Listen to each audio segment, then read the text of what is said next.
రోజు 3 మాటలు గంగా నది గంగా నది గంగా నది అని అనుకుంటే చాలు. అలా పడుకోబోయే ముందు లేచే ముందు ఒకసారి గంగని స్మరించిన వాడు ఎవరుంటాడో అటువంటి వాడి యొక్క మహాపాతకములను కూడా గంగ తీసేస్తుంది. గంగ పరమశివుడి తల మీద పడేటప్పుడు అహంకరించింది. ఈయనంతటి వాడు ఈడ్చవతల పారేస్తానంది. అదే గంగ తన తప్పు దిద్దుకోవడం ఎలా అనుకుందిట.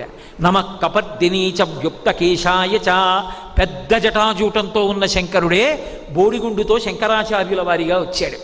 శంకరాచార్యుల వారిగా కాశీపట్టణానికి శంకరులు వస్తుంటే గంగ కెరటాలు ముందు ముందుకొచ్చేట. ఆనాడు నీ శక్తి తెలుసుకోలేక అహంకరించి నెత్తి మీద పడ్డా, ఈనాడు నీ కాళ్ళ మీద పడతానని కెరటాలు ముందుకొచ్చేన కాళ్ళు కడిగేట.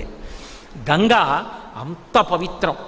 ఏ నదినైనా అమ్మ అని కలిపి పిలవడం తక్కువ. యమునమ్మ ఏదో